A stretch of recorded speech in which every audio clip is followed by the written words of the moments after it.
মূলত আগামী নির্বাচন পর্যন্ত আমাদের মসজিদে তাবলিগ জামাত আমরা নিষিদ্ধ রাখছি। নির্বাচন পরে তাবলিগ জামাত তারা মসজিদে আল্লাহর কালাম পড়বে, তাতে কোনো অসুবিধা নেই।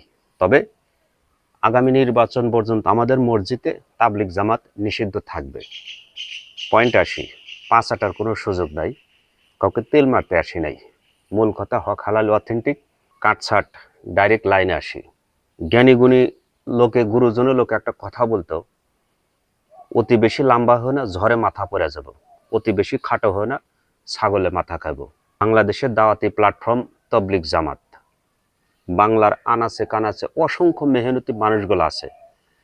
যেই তাবলিগ জামাতের ভাইরা নিজের খায় নিজের পরে, কারো অনুপ্রেরণা কারো সাহায্য সহযোগিতা ছাড়াই নিজের গরু বেচা টাকা, ছাগল বেচা টাকা, জমি লাগানো টাকা, ব্যবসা বাণিজ্য হালাল টাকা নিয়ে তারা মসজিদে এই মসজিদে 3 দিন, ওই মসজিদে 3 দিন, কেউ 40 দিন, কেউ 3 চিল্লা সমান 1 কুয়া, নিজের টাকা পয়সা নিয়ে আল্লাহর রাস্তায় মেহনতে মানুষের মাঝে মাঝে যে দিনের কথাগুলা প্রচারগুলা করে, তাদের উদ্দেশ্য একটাই, বাংলাদেশের সমস্ত মানুষকে হেদায়েতের পথে নিয়ে আসা। নিজের টাকা খরচ করে 3 দিন করে তারা সময় কাটায়। অসংখ্য অশিক্ষিত মূর্খ মানুষগুলোকে তারা কেমনে নামাজ পড়তে হয়, কেমনে সূরা কেরাত তালিম করতে হয় শিখাতে, এটা তারা শিখায়। আর এজন্য তাবলিগ জামাতের কোনো বাংলাদেশে কোনো শত্রু নাই। কারণ একটাই, তারা রাষ্ট্র ক্ষমতা চায় না, তারা চায় দাওয়াতি প্ল্যাটফর্ম থেকে দেশের মানুষকে হেদায়েত করে নিয়ে এসে তারা ইসলাম কায়েম করবে। আর এই জন্য অসংখ্য মানুষ, বাংলাদেশের সকল রাজনৈতিক দল, সকল কর্মজীবী পেশাজীবী মানুষগুলা তারা তবলিগ জামাতকে তারা পছন্দ করে। তারা কোনো প্রকার রাজনীতি তারা পছন্দ করে না। এক কথায় তারা রাষ্ট্র ক্ষমতা চায় না। যেই তবলিগ জামাত ডোনাল্ড ট্রাম্পের দেশে যদি কোনো তবলিগ জামাত দাওয়াতে কাজ করতে যায়, ডোনাল্ড ট্রাম্প আমেরিকার দেশ তাদেরকে স্বাগত জানায়। এই জন্য স্বাগত জানায়, তারা জানে তবলিগ জামাত সারা জীবন তপস্যা করলেও কোনোদিন রাষ্ট্র ক্ষমতায় আসতে পারবে না। অথচ বাংলাদেশে এক আহাম্মক গর্দভ, নির্বাচনের আগ পর্যন্ত তবলিগ জামাত আমাদের মসজিদ আমরা নিষিদ্ধ করছি।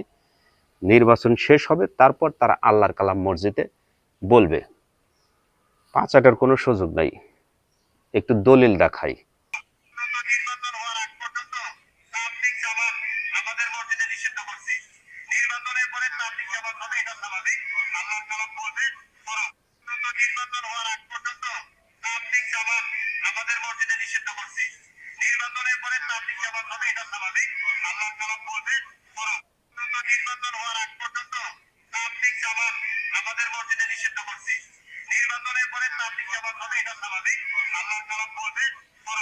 মূলত নির্বাচন হওয়ার আগ পর্যন্ত তবলিগ জামাত আমাদের মসজিদে নিষিদ্ধ করছি।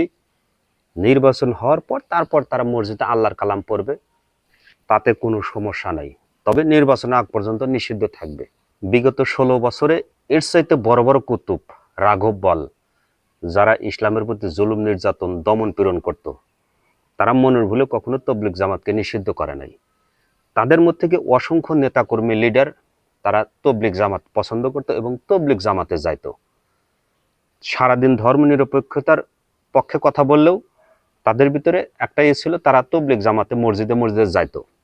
এই জন্য যাইতো যে তারা জানে তবলিগ কখনো রাষ্ট্র ক্ষমতা চায় না।